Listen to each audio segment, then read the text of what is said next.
Alright, well, this is my new baby. 1973 Charger. I picked it up for 1,800 bucks. The guy was wanting 25. I'm glad I didn't pay 25 because there's quite a few problems with it. Nothing that can't be fixed.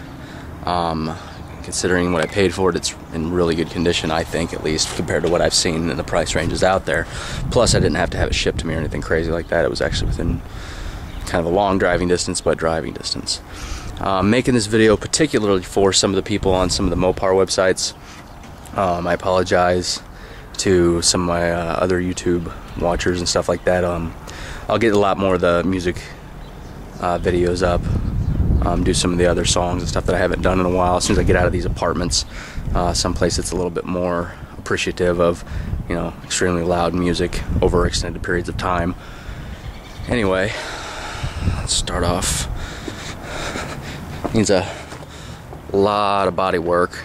Like I said, nothing it can't be fixed. You know, some surface rust and stuff like that. There's some stuff missing.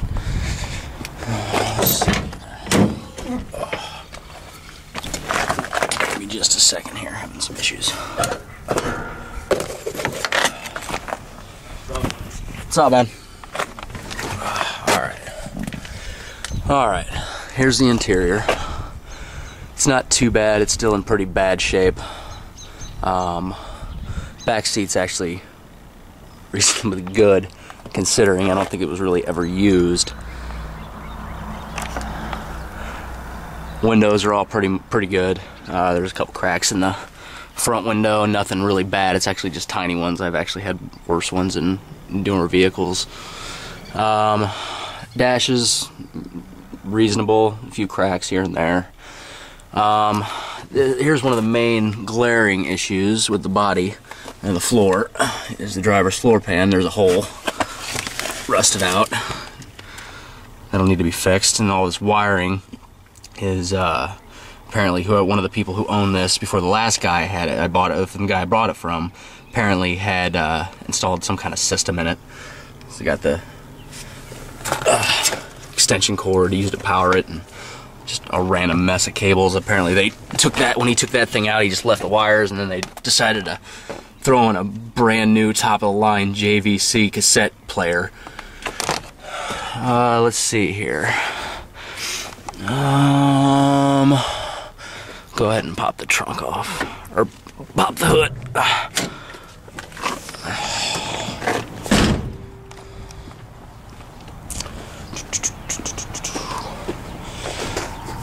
Alright, now this is my first basically first restoration project that I've really ever undertaken, so I'm extremely new at this whole thing, which is why I plan on posting this video up on some of the sites. You know, if anybody is watching this and is interested and, you know, sees something that's like, oh my god, you know, don't move that thing, it'll blow up or something. If anybody just sees anything that's just glaringly out of place, please let me know. It'll make the whole process a hell of a lot easier than, you know, going through the book step by step, you know, checking every little damn thing.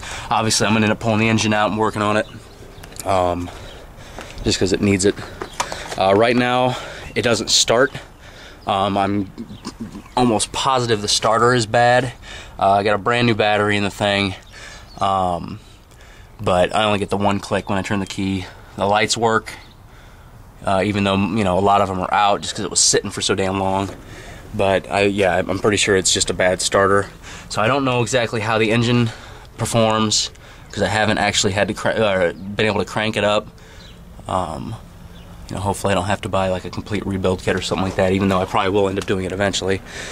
There's a lot of little things. You know, radiator cap was missing. Not really the biggest deal in the world. A lot of hoses and crap were disconnected. One of the huge main issues that I noticed is right there. Let me do this. Right there. They took the entire exhaust out of this thing. No headers, and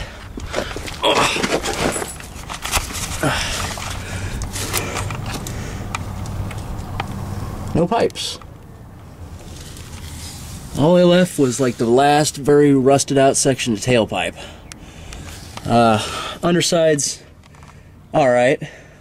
Frame's not too bad. I mean, it's, you know, rusted a little bit.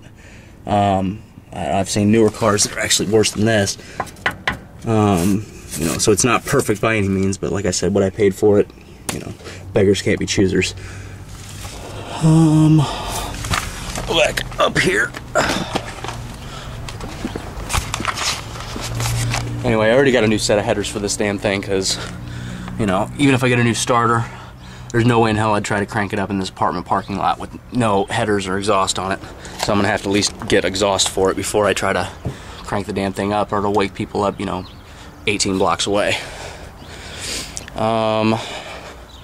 This was kind of strange, I noticed. That doesn't really seem natural how the they added this like extension thing right here. I don't know why the hell they did that, but it made it uneven on this. They added like a bracket or something. I don't know what that is, or maybe I don't know. Maybe it was just they did that with some models. I don't know. I've never seen it before. But yeah, a lot of hoses were disconnected. I had done some of this with the carburetor. I was messing around with it. But yeah, that's pretty much it. Front bumper's in reasonable condition.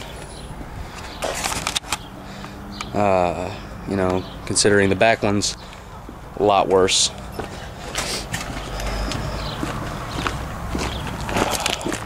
Someone had apparently put tin foil in there just to make it look more silver or something. I don't know.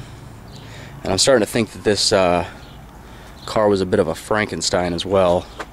I'm thinking there was SE parts mixed with maybe some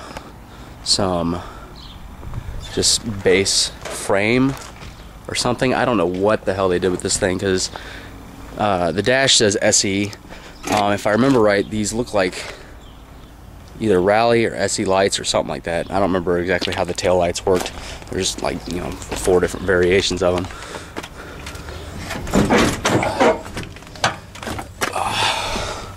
But yeah, see, and this says Brom, or however the hell you pronounce it, on the door panel.